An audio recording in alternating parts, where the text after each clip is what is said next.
बिस्मिल्लाहिर्रहमानिर्रहीम। अस्सलाम वालेकुम नाज़रीन, आप यूट्यूब चैनल देख रहे हैं। मैं इमरान खान हूँ। मामला बहुत सीरियस हैं, इसीलिए मैं आपको रास्ते से रिपोर्ट कर रहा हूँ। हम सिंध से वापस निकले हैं पंजाब जाने के लिए। अभी हमें वहाँ रुकना था, लेकिन जल्दी में मैं इसलिए निकला हूँ कि जितना हो सके हम सामान इकट्ठा करें, राशन इकट्ठा करें और पहुँचाएँ दादू में। दादू की सूरत हाल बहुत ख़राब है और इस पे हमें आप सबकी मदद चाहिए। जुमेरात को और जुमे को 2 दिन मैं लाहौर कज़ाफ़ी स्टेडियम कैंप में मौजूद रहूँगा और हफ्ते और एतवार को F9 पार्क इस्लामाबाद में हम कैंप करेंगे। इस्लामाबाद के बाकी सहाफ़ी भी आएंगे, हमारे साथ मदद करेंगे और हमने दादू जाना है सामान लेकर जल्द अज जल्द। और सामान की पहली खेप इंशाल्लाह हम जुमेरात को रवाना करेंगे, दूसरी जुमे को रवाना करेंगे और फिर आखिरी खेप जो है वो लेकर मैं खुद लाहौर से निकलूँगा और दादू जाऊँगा अपने साथियों के साथ। और हम वहाँ पे अगले हफ्ते इमदादी सरगर्मियाँ तेज़ करेंगे। हम कश्तियाँ भी लेकर जा रहे हैं, बाकी चीज़ें लेकर जा रहे हैं।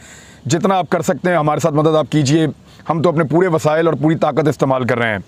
अब आ जाएँ खबरों की तरफ। खबरें इंपॉर्टेंट है, इसलिए मैं रास्ते में रुक के आपको ये वीलॉग पे सारी तफसीलात बता देता हूँ।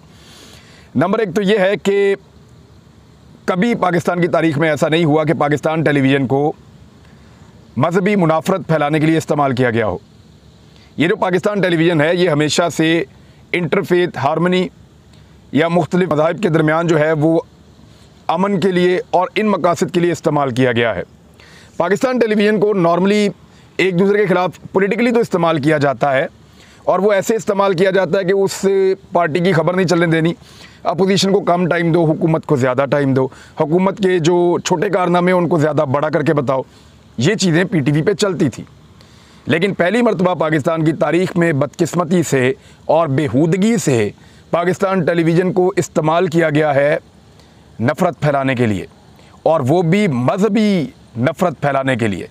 एक साबिक़ वज़ीर-ए-आज़म को गैर मुस्लिम साबित करने के लिए ये पाकिस्तान टेलीविज़न को इस्तेमाल किया गया है। जावेद लतीफ़ साहब जो हैं उनकी खबर चलाई गई। जावेद लतीफ़ साहब ने जो क्लिप्स चलाए हैं वो एडिटेड हैं।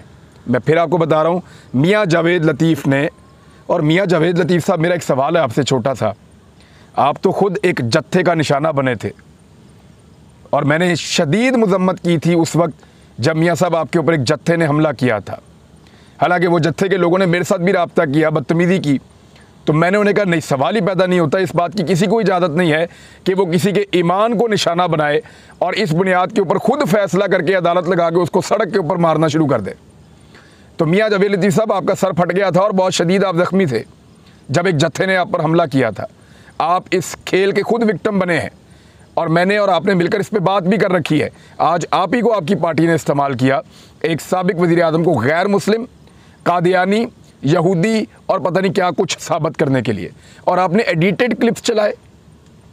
आप वो निकाल लेते सारे के सारी पूरी तकारीर इमरान खान की, वो भी चलाएं ना जब अक़वाम मुत्तहिदा में खड़ा होकर वो इस्लामोफोबिया के ख़िलाफ़ बात कर रहा था।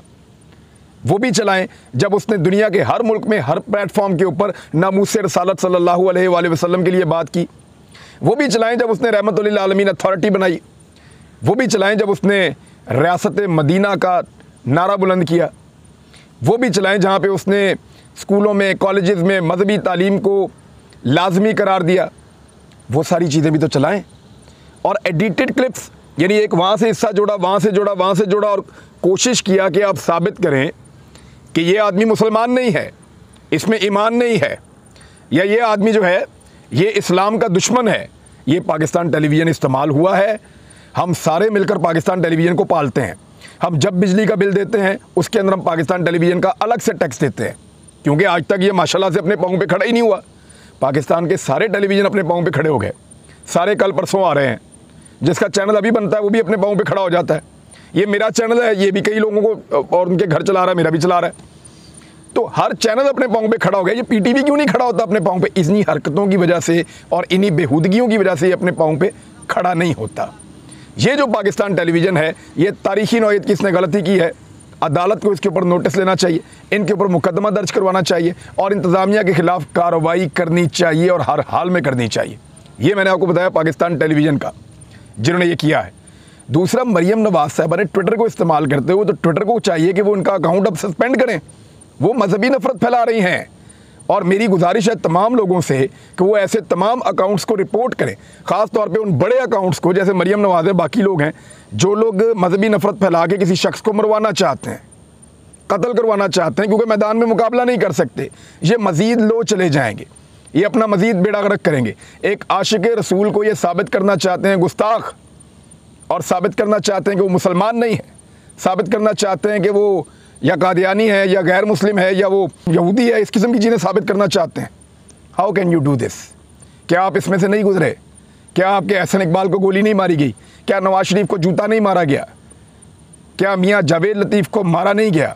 इन तमाम चीज़ों पे इमरान खान ने भी मजम्मत की थी और पाकिस्तान की मीडिया ने भी उस वक्त मजम्मत की थी, आज तक कर रहे हैं। मियाँ जावेद लतीफ़ ने कहा कि नवाज शरीफ वापस आ रहे हैं, अब हम इस तरह इस्तकबाल करेंगे, इमरान खान को छुपने की जगह नहीं मिलेगी। देखिए, अगर तो इलेक्शन होने जा रहे हैं तो मियाँ नवाज शरीफ कभी वापस नहीं आ रहा, ये मेरी बात आप लिख कर ले लें। अगर इलेक्शन नहीं होने जा रहे और मियाँ नवाज शरीफ साहब की मर्ज़ी की तैनातियाँ और चीज़ें होने जा रही हैं पाकिस्तान में, जैसे नैब है, बाकी चीज़ें, सब कुछ अगर control, remote control Nawaz Sharif के हाथ में हर चीज़ का दे देंगे, तो फिर तो नवाज शरीफ वापस आएगा। अदरवाइज़ नवाज शरीफ वापस नहीं आएगा, क्योंकि एक बड़ी ख़ास बात है जो फवाद चौधरी साहब ने की है, और ये बात बड़ी अहम है। मैं ये बात आपको इसलिए बताना चाहता हूँ कि बड़ी खबर है ये, और इसी से अगली खबरें निकलनी है आने वाले दिनों में। फवाद चौधरी ने कहा कि हमने पिंडी को बताया है, लेकिन राब्ता तो उनका है, ये मैंने आपको पहले भी कहा था, मैं तो बंदे भी जानता हूँ जिनका राब्ता है। उन्होंने कहा हमने पिंडी को बताया, आर्मी चीफ ये हुकूमत लगाएगी तो तनाज़ा 3 साल तक रहेगा। क्यों रहेगा? ज़रा रीज़न भी आप फवाद चौधरी का सुन लें, फिर मैं आपको बताता हूँ डिटेल में। कि हमने पिंडी को बताया कि आर्मी चीफ अगर इस हुकूमत ने लगाया तो तनाज़ा 3 साल तक रहेगा, और उन्होंने कहा कि हमने तनाज़े को ख़त्म करने की कोशिश की है, हमने पिंडी की रिजर्वेशन को भी ख़त्म करने की कोशिश की है, हमने इस्लामाबाद को भी कहा है कि मिल बैठ कर तनाज़े का हल निकाला जाए। अगर आप इसको हल करना चाहते हैं तो रिटायरमेंट इलेक्शन तक मुअख्खर कर दें, फौरी इंतखाबात ही तमाम मसले का हल है। जनरल बाजवा से हमारे ताल्लुकात हुकूमत जाने के बाद भी ख़राब नहीं हुए, 25 मई के मामलात के बाद इस्टेब्लिशमेंट से हमारे कुछ ताल्लुकात ख़राब हो गए, क्योंकि इमरान खान साहब ये समझते हैं कि 25 मई को जो मार पड़ी उनकी पार्टी को, पुलिस इतना कुछ नहीं कर सकती, और पुलिस एक ऐसी हुकूमत की बलबूते पे इतना कुछ नहीं करेगी जिसका कोई पता नहीं आज है या कल है। तो पुलिस, उसमें इमरान खान साहब को लगता है कि इस्टेब्लिशमेंट का किरदार था कि जो 25 तारीख को, और कुछ हद तक इमरान खान को ठीक भी लगती हैं चीज़ें। अब नॉर्मली हुकूमतों को ऐसे गिरने नहीं देती इस्टेब्लिशमेंट, जैसे शहबाज शरीफ साहब की हुकूमत को इमरान खान साहब गिराने आ रहे थे, लेकिन ये उसके बाद ताल्लुकात ख़राब हुए थे, ये बात बिल्कुल सच है। तो इमरान खान साहब और उनकी पार्टी जो है वो इस हवाले से बड़ी क्लियर है कि आर्मी चीफ की तैनाती नवाज शरीफ और आसिफ अली जरदारी या उनकी पार्टियां नहीं करेंगी, और हम ऐसा नहीं होने देंगे। ये रिजीम चेंज के नतीजे में बनने वाली हुकूमत है, और इसको कोई हक नहीं पहुंचता कि ये पाकिस्तान के आर्मी चीफ जैसी अहम तैनाती जो है वो करें। अब आ रहे हैं अब बाकी खबरों की तरफ। बाकी खबरों में ये है कि इमरान खान साहब ने कह दिया है कि इंतज़ार की घड़ियाँ ख़त्म होने वाली हैं, कॉल दूंगा तो हुकूमत बर्दाश्त नहीं कर सकेगी। बात मुझे अब ठीक लगती है, क्योंकि इमरान खान साहब ने अब 24 घंटे 48 घंटे की कॉल दे देनी है किसी भी वक्त कि निकलो और पहुंचो इस्लामाबाद। लोगों ने उठना और इस्लामाबाद आ जाना, और फिर लोगों ने इलेक्शन लेकर ही जाना है। कैसे पंजाब को अब आने से रोकेंगे? पंजाब पुलिस ही नहीं है, खैबर पख्तूनख्वा वो वैसे ही आ रहा है, 2 सूबे और हैं, गिलगित बल्तिस्तान और कश्मीर। हर तरफ से इस्लामाबाद की तरफ लोग आएंगे, इस्लामाबाद पुलिस क्या कर लेगी? क्या पूरे शहर को वो मोर्चा बना लेंगे? और अगर बना लेंगे, लोग बाहर बैठ जाएंगे या अंदर बैठ जाएंगे, तो कैसे चलेगा इस्लामाबाद? इस्लामाबाद को अगर घेर भी लिया लोगों ने, फ़र्ज़ करें आप कोई 2-3 लाख 4 लाख लोग भी आ जाते हैं, मैं मिलियंस की बात नहीं कर रहा, और वो इस्लामाबाद के साइडों पे खड़े हो जाते हैं और पुलिस अंदर से इस्लामाबाद को बंद कर देती है, एक किले में कन्वर्ट कर देती है, तो जो इस्लामाबाद के अंदर पीटीआई का वर्कर है वो क्या करेगा? वो घर बैठ जाएगा। जो रावलपिंडी के अंदर पीटीआई का वर्कर है, जिसने सारा दिन 25 मई को ब्रूटल फोर्स के खिलाफ वो खड़ा रहा, सारा दिन डटा रहा, 25 मई को, वो घर बैठ जाएगा। बहुत मुश्किल हो जाएगा। मेरे ख्याल में इस कॉल से अवॉइड करना चाहिए और इस कॉल की नौबत नहीं आनी चाहिए। मरीम नवाज़ ने पासपोर्ट वापसी की जो दरख्वास्त है उस पर लाहौर हाई कोर्ट का जो बेंच बना है उन्होंने जवाब तलब कर लिया है। अमजद परवेज़ ने उस पर दलाइल दिए। उन्होंने कहा जी कि मरीम नवाज़ का पासपोर्ट वापस कर दिया जाए, और कुछ दलाइल दिए उस पर। जो अदालत ने कहा, चीफ जस्टिस ने, कि दरख्वास्त में उठाए गए सवालात गौरतलब हैं, मुखालिफ फरीक का मौक़िफ़ सुनना लाजमी है। अदालत ने नैब को और वफाकी हुकूमत को 27 सितंबर के लिए नोटिस जारी करते हुए जवाब तलब कर लिया है और समाअत मुलतवी कर दी है। देखें, मुझे थोड़ा सा इसमें मैंने इंजॉय इसलिए किया कि वफाकी हुकूमत तो मरीम नवाज़ की है अपनी, वो तो कहेंगे दो पासपोर्ट, और नैब के दांत टूट गए। नैब में रोज़ाना की बुनियाद के ऊपर 2-3 लोग जो हैं, जिसका केस अदालत में जाता है, अदालत कहती है कि नैब के दायरा इख्तियार से बाहर निकल गया, केस फारिग। जिसका केस अदालत में जाता है वो कहते हैं नैब के दायरा इख्तियार से बाहर निकल गया, केस फारिग। सबको फारिग करते जा रहे हैं।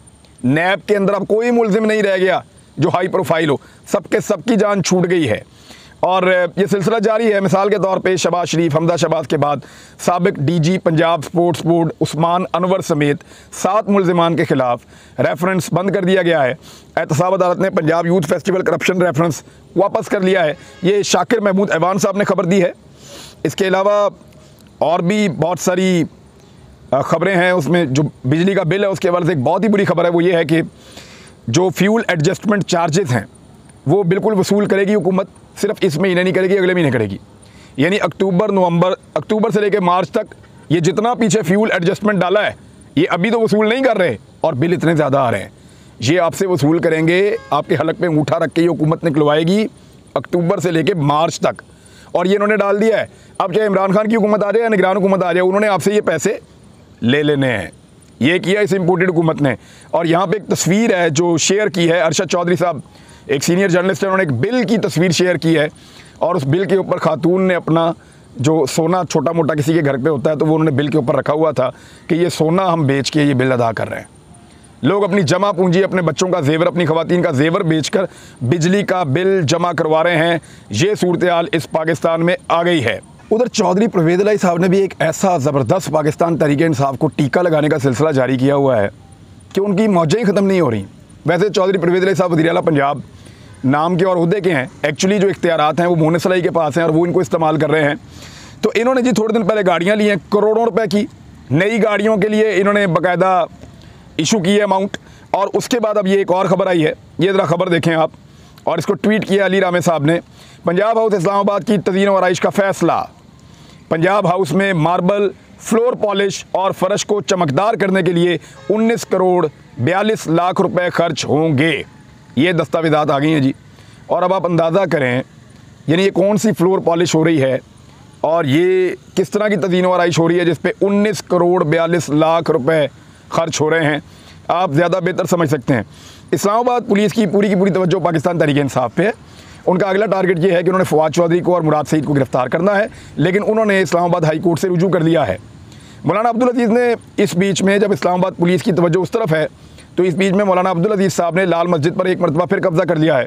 200 के करीब अफराद जो हैं, जिनमें मुसल्ला अफराद, असला बरदार लोगों समेत 200 अफराद की जानिब से मस्जिद पर कब्ज़ा किया गया है। और डान अखबार में शाया रिपोर्ट के मुताबिक पुलिस ने लाल मस्जिद के अतराफ़ नाकाबंदी करके पुलिस की भारी नफरी पहुंचा दी है, जबकि मस्जिद के अतराफ़ खारदार तारें भी लगाकर इलाके को घेरे में ले लिया गया है, जबकि मौलाना अब्दुल अजीज़ मस्जिद के अंदर मौजूद हैं। अब ज़रा बात को समझें आप, एजेंसियाँ कहाँ हैं इस्लामाबाद में? सारे के सारे लगे PTI को तुम दो, इमरान खान को दबा दो, ये केस बना दो, वो काम कर दो, सारे इस पर लगे हुए हैं। शर्म ही नहीं आ रही। कहाँ है इस्लामाबाद के अंदर आपके इदारे? कहाँ है इस्लामाबाद की पुलिस? वो सारे के सारे छापा मार मुहिम के ऊपर लगे होंगे, PTI के बंदे पकड़ दो, PTI को ये कर दो। रोज़ाना डकैतियाँ हो रही हैं। ये एक और कार्रवाई है। ये अब इसके ऊपर इनके पास ना इंटेलिजेंस थी और ना इनके पास इसके खिलाफ कोई तैयारी थी, तो ये कुछ भी नहीं कर पाए अनफॉर्चुनेटली। रुपए की कदर के अंदर गिरावट का सिलसिला थम नहीं पा रहा। पिछले 8 दिनों के अंदर जो बिजली की कीमत बढ़ी है ना, गुज़िश्ता 8-9 दिनों में, वो लगभग बढ़ी है 8.5 रुपये के करीब। यानी 8 दिनों में 8 रुपये कीमत बढ़ा दी बिजली की।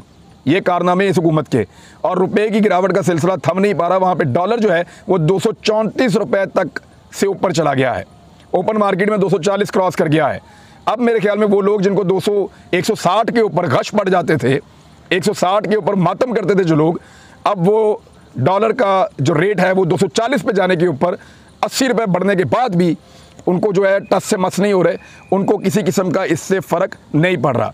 एक रिपोर्ट आई है जी, और ये बड़ी खौफनाक रिपोर्ट है, आलमी इदारों की है, कि ग़िज़ाई किल्लत का ख़तरा हो गया पाकिस्तान में। सैलाब आने से पहले भी पाकिस्तान के अंदर जो ग़िज़ाई किल्लत का ख़तरा था वो 40% से ज़ायद था, और अभी दोबारा पाकिस्तान ग़िज़ाई किल्लत का शिकार होने जा रहा है और ज़्यादा ग़िज़ाई किल्लत का शिकार होगा पाकिस्तान में। इकॉनमी के हवाले से चंद बड़ी खौफनाक खबरें हैं। ये खबरें मैं आपको अगले वीलॉग में दूँ तो ज़्यादा बेहतर रहेगा, क्योंकि चीज़ें बहुत सारी हो गई हैं। बाकी मैं आपसे शेयर करता हूँ अगले वीलॉग में। अब तक के लिए इतनी, अपना ख्याल रखिएगा, अपने चैनल का भी। अल्लाह हाफ़िज़।